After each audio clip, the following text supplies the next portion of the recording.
Shalom Bapak Ibu Saudara yang diberkati oleh Tuhan. Pada sore hari ini kita kembali lagi dalam pembelajaran katekismus.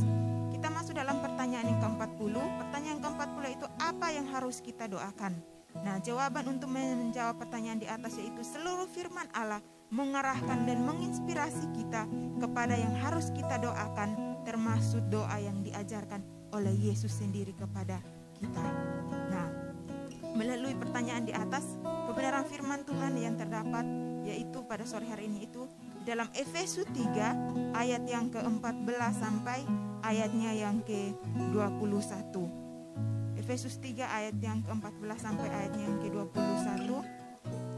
Di sini dikatakan, itulah sebabnya aku sujud kepada Bapa yang daripadanya semua turunan yang ada di dalam sorga di atas bumi menerima namanya. Aku berdoa supaya Ia menurut kekayaan kemuliaannya menguatkan dan meneguhkan kamu oleh rohnya di dalam hati batinmu, sehingga oleh imanmu Kristus diam di dalam hatimu dan kamu berakar serta berdasar di dalam kasih.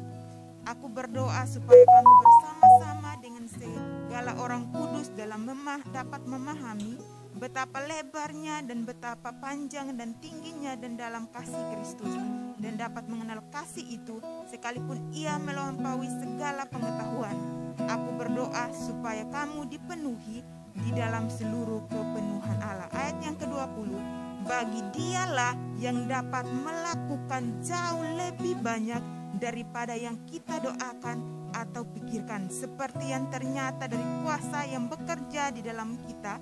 Bagi Dialah kemuliaan di dalam jemaat dan di dalam Kristus Yesus turun-temurun sampai selama-lamanya. Amin. Melalui kebenaran firman Tuhan yang sudah kita baca di dalam Efesus 3 ayat 14 sampai ayat yang ke-21, di situ dikatakan bahwa apa yang harus kita doakan, yaitu sudah dikatakan bahwa hanya firman Tuhan yang dapat mengarahkan setiap kita untuk kita dapat berdoa di hadapan Tuhan, yaitu bahwa kita berdoa bukan karena saat kita membutuhkan, tapi keharusan dalam setiap kehidupan kita untuk kita berdoa. Tapi saat kita berdoa bukan karena kehendak kita yang harus terjadi. Kita harus menuntut Tuhan supaya Tuhan menjawab setiap apa yang harus kita doakan, tapi kita mau katakan kepada Tuhan bahwa biarlah kehendak-Mu Tuhan yang terjadi dalam setiap kehidupan kami.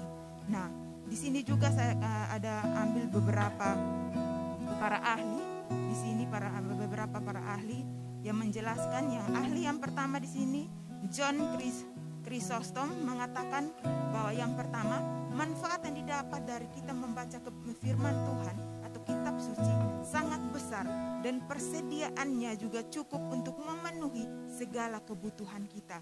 Itu yang pertama. Yang kedua ini masih dikatakan oleh John Chrysostom. Yang kedua dikatakan bahwa kitab suci adalah tempat perbendaharaan yang berisi berbagai macam obat. Kenapa dia mengatakan berbagai macam obat? Bahwa sehingga entah orang itu perlu menghancurkan kesombongan yang sia-sia, memadamkan api hawa nafsunya, memperemukan atau meremukan kecintaannya pada uang, dan menganggap enteng penderitaan, dan membangkitkan kegembiraan atau mendapatkan kesabaran. Itu dia juga katakan bahwa mereka bisa memperolehnya dengan berlimpah di dalam firman Tuhan. Dan ahli yang kedua berkata juga bahwa Aristair Beck mengatakan bahwa hanya karena atau hanya oleh kitab suci atau firman Tuhanlah yang dapat menginspirasi atau dapat mengarahkan kita untuk kita dapat berdoa. Apa yang harus kita doakan dalam setiap kehidupan kita. Nah, melalui kebenaran firman Tuhan pada sore hari ini, di sini Tuhan mengatakan bahwa apa yang harus kita doakan itu kita melihat hanya firman Tuhan, Roh Kudus yang menuntun kita untuk kita mendoakan apa yang harus kita doakan. Tapi bukan karena kita memaksa atau saat kita datang dan berdoa kita mengatakan saat kita membutuhkan saja. Atau mungkin kita merasa, oh hari ini saya berdoa, saya tidak berdoa kok rasanya ada yang kurang dan sebagainya, ini dan sebagainya.